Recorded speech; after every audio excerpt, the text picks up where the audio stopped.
Let's get ready to rumble.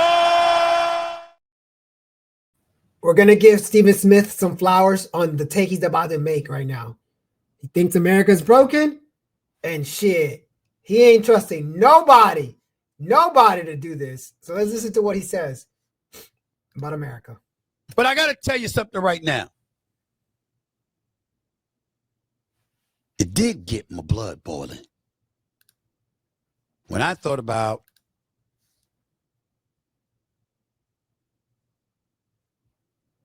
the politicians on Capitol Hill and the power that they wield, and how what's at the real core of our problems as Americans right now is the fact that we can't trust a single damn decision that's made. You got to give it to him. He's right.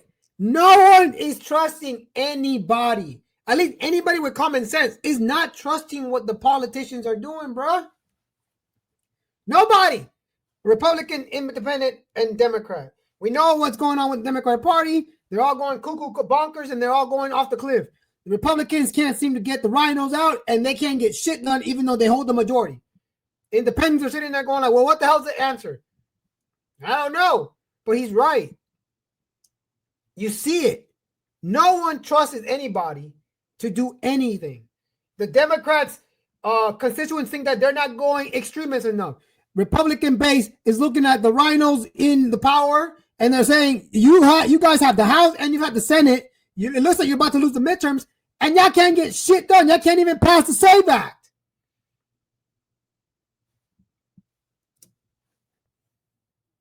Because it's too tilted to one side of the aisle over the other. See, if you have bipartisanship and you had an abundance of Democrats voting with the Republicans and a bunch of Republicans voting with the Democrats, we could at least say we're unified as a government, as a nation, and we're comfortable with whatever decision they make because we know that whether we agree or disagree, they're making decisions that are in the best interest of America as opposed to their party. And we'd be cool with that, because we'd be more self-assured. But we can't say that, because that's the last thing that exists in our country. The polarization is so bad, we can't trust a single damn thing that comes out of their mouth. I'm reading from some story right now where it says Senator John Cornyn out of Texas, in need of President Trump's endorsement ahead of a tough primary runoff, reversed himself on Wednesday and said he would support changes to the long-standing Senate filibuster rule that requires 60 votes to advance most legislation. Why is that something that should concern you?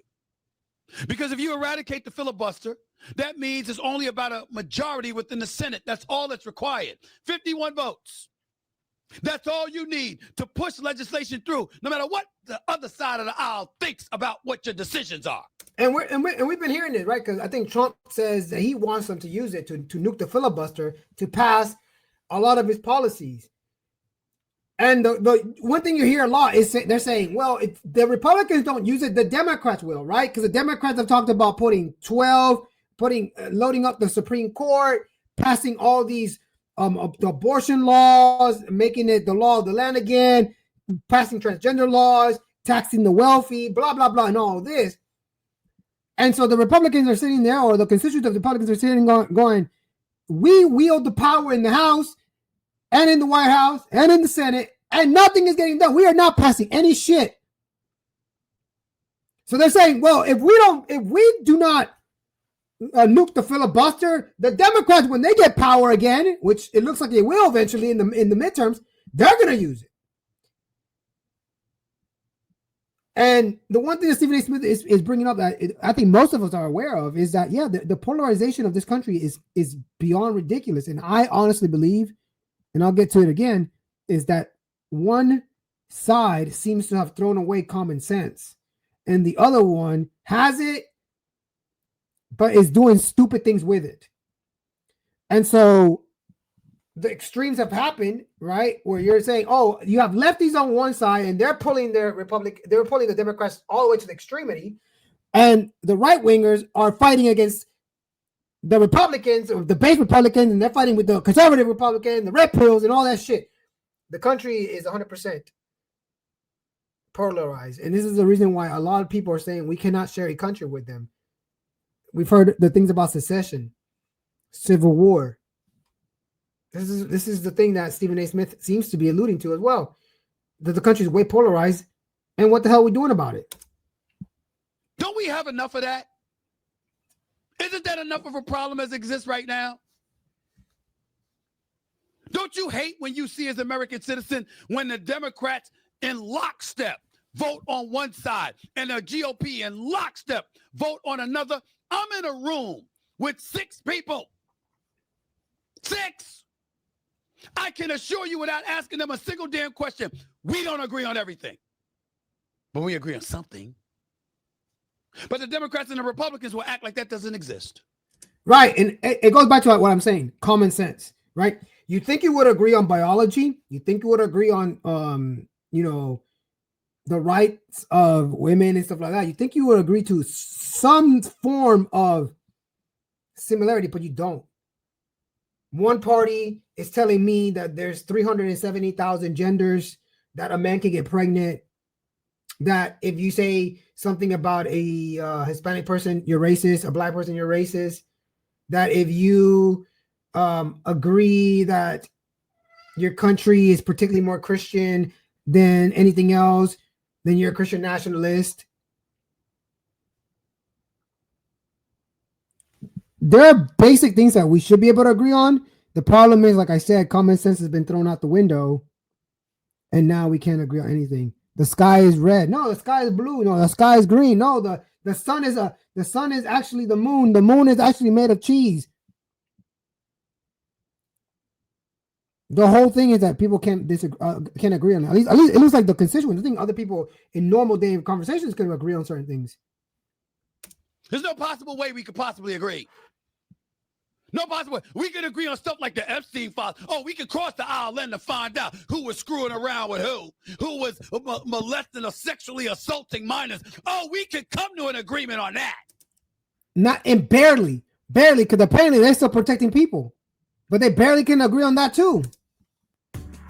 Today, business happens. And this is the thing that Stephen A. Smith, I agree with what he's saying a lot of. The polarization is crazy. But again, I think it has to do with common sense. When you throw common sense out the window, then obviously points of agreement are going to dwindle. You got to be kidding me. And then I started reading about something else other than the Senate filibuster issue. And you know what that something else was? That something else was the SAFE Act. Specifically speaking, the Safeguard American Voter Eligibility Act. And to appease my communications director, because she wants to make sure I have all my facts in order, because she gets very, very nervous, even though she knows I'm on top of my game because I'm Stephen A. And, I want to make sure she's feeling good. Not only do I know what I'm saying, I'm looking up the definition to read it to y'all, just so we're clear. Even my technician is listening, and he usually doesn't, because he knows every damn thing.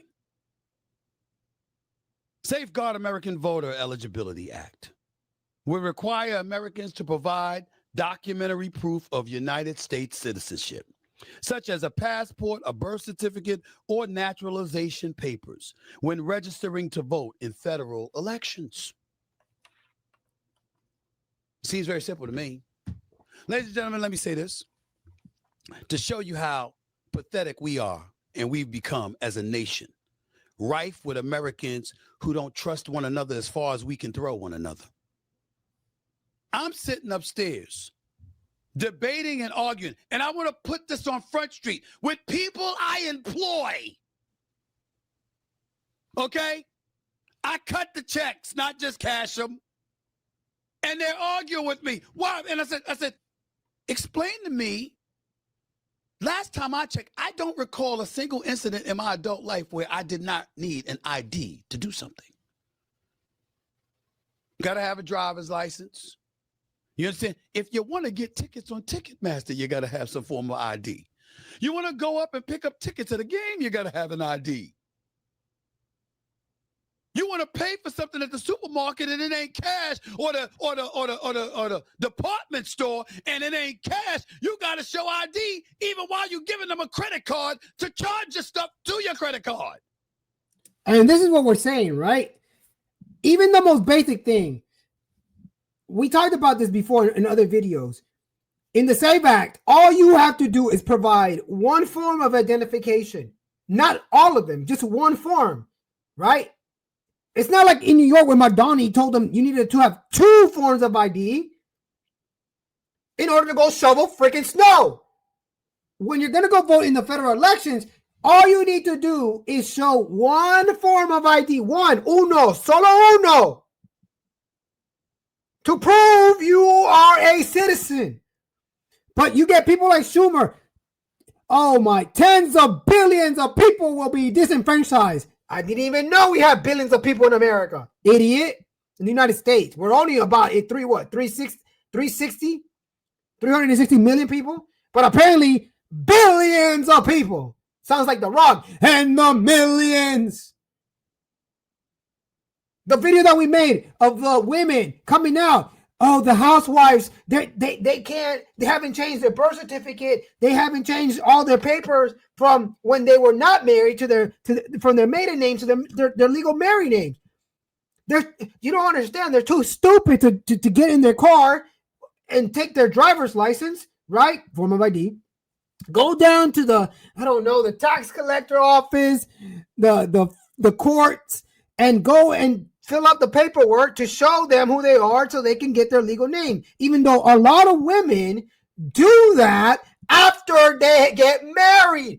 Even days before they get married. You go and sign your marriage license, you dumb shits, and you have to show ID. But apparently, according to the Democrats, 20 million women who stay home, you're going to take them out. You're going to disenfranchise women. They can't change their birth certificate. They can't change information.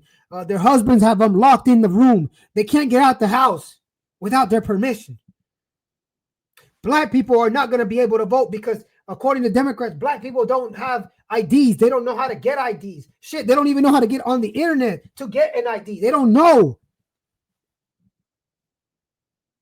This is Jim Crow 2.0, right? This is what we're being told. This is Jim Crow. We're going back to, they don't want these people to vote. No, what we want is only Americans to vote in American elections. You see what I'm saying? But Senator Thune, the rhino, said he doesn't have enough votes to get it passed in the Senate. Because Democrats claim that this is problem. You're literally paying and giving them money, and they're saying, show me some ID. And then my staff, being as adroit and as thorough as they are, took the liberty of reminding me that, Stephen, my man Rashawn said this. Most Americans, they're not, you're different because you're going for your college education. Most Americans don't do that. Most Americans, they can't afford to try and go to college. And then my assistant Sumatra showed me that 62% of Americans go for college, are in pursuit of college education. Then I looked at Rashawn and I said, does 62% qualify as most? Last time I checked, that's a majority of a number. 62% would leave 38% on the other side. Is my math wrong? All right, big dog. That's what he said. Most people require ID. So when we have the Democratic Party out there saying, oh my God, this is wrong. You know what? We shouldn't be having to go through that. Don't go for the SAFE Act. Don't do it at all. A matter of fact, refusing to do a deal. Right. They're okay with you for you to go to show an ID to get alcohol, to get cigarettes, to shovel snow, to buy certain prescriptions, to go to the doctor's office to show ID. They're okay with that ID, but when it comes to in the federal elections, Oh, hey, oh, no, Jim Crow, baby. No, you are segregating again. You are discriminating. You can't do that. You cannot ask these people for IDs in the federal election, but it's okay if you ask them for ID in other stuff. See? Common sense. Out the window, bro. Where we've got what was it? A partial shutdown still taking place. Oh, refusing to do a deal until that is handled. And I said to myself, and I said to them, I said, come on now, what's wrong with an ID? And then I was enlightened. Got this dude that worked for me, is Shagun, the brother. Yeah, I don't mess with him too much. It's a big boy. It's a big boy. Okay, big boy. All right. And smart as hell too. And I like him. But here's the deal. He's saying, hey, man. He said, but you need a couple ideas, and it's really not that. It's about the price. And then I said, hold up. What about this idea? How about erasing the issue of the price? If Pete Hegseth could spend millions of dollars on crabs, on crab meat, and whatever else he was spending money on, if Kristi Noem, the now former secretary for the Department of Homeland Security, could spend up to $300 million on private jets. What do you think about T-Mobile Home Internet only? Right, and I think Stephen A. is going to bring out the issue of what happens if the United States puts a plan where they can, that's what he's saying, put a plan in place where everybody gets IDs, which I think you already get it because when you're born, you automatically are going to get a birth certificate and you're going to get a Social Security. That's a normal thing, right? And as you get older, you get the extra IDs that come with it. So the United States already provides you with 2 IDs on the spot, birth certificate and Social Security. But if you were saying, oh, let's go and pass a ball where they can get a better, like a different type of ID for everybody, that's fine. You can do it state by state as well. That would solve the issue. But in real life, that's an issue that's not even a problem. There's no problem to this issue. There's not even an issue to be dealt with anyways. Them not to do so. That's what we're living in. You see why I say all their asses make me sick? You see why I say that? Because I'm sitting here over the airwaves talking to you and informing you that while there are answers and there are solutions everywhere, the issue is not in our inability to discover and notice and highlight what the issue is and what the resolution could be. It's in our refusal and our inability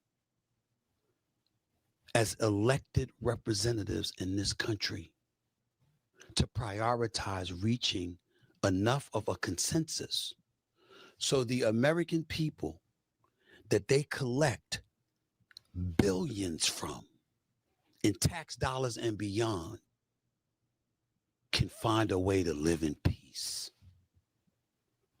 knowing that our government as one collective unit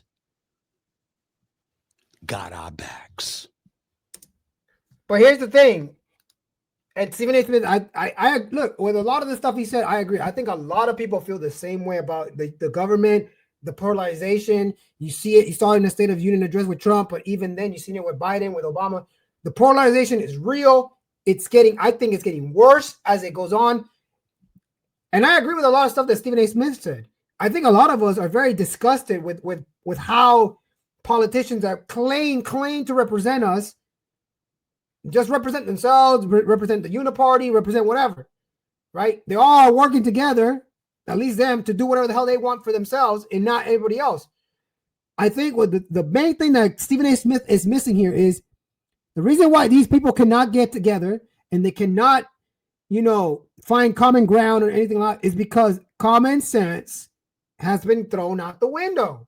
So when you have no common sense, the things that you thought were, okay, we can all agree on this, there's no agreement because the people you're talking to live in a disillusioned place. Some of them are living in reality, and some of them are living in a disillusion, right? If you're in a conversation with someone that's telling you that a man can get pregnant, and for years, for centuries, humanity,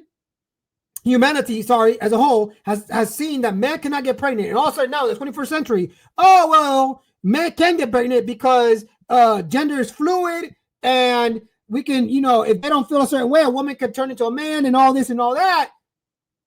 Common sense is out the window. Common sense. The people of the 21st century would have a hard time talking to anybody in the prior centuries if they would have started off with, "Hey, do you know that men can get pregnant?" I swear to God, they would look at them and be like, "What the hell are you on? And what the hell are you talking about?" I give props for Stephen A. Smith. He's right. These politicians do make us sick. They make us sick all the time because they cannot push laws that make sense for America. Right? I think people are kind of getting mad with what's going on. Trump said no more wars, no more this, no more that, and here we are bombing the shit out of Iran. Republicans now trying to say that we need to pass a SAFE Act, but then all of a sudden Thune comes out and says we can't pass a SAFE Act because we don't have enough votes, because the Democrats are tripping, even though the Republicans hold the power. So I think we feel the same way Stephen A. Smith feels for the most of these damn politicians. They all make us sick. But I think it's because the reason why it's so polarized is because common sense is no longer in play. Let me know what you guys think about Stephen A. Smith. Are you with him? Do you feel the same way as Stephen A. Smith? Do you think most Americans feel the same way, that these fucking politicians, they're out there for themselves and not for us? And what do you think is the main reason why there's a big, deep polarization in this country? What factors are playing a role? And do you think that it could ever be mended? I don't see how. It looks like it keeps getting worse and worse. Extremities are going to keep going. But guys, thank you for liking. Thank you for subscribing. Guys, I appreciate everything you guys have done. And I hope that, I hope to see you guys on the next one. And yeah, thank you guys, and I'll see you next.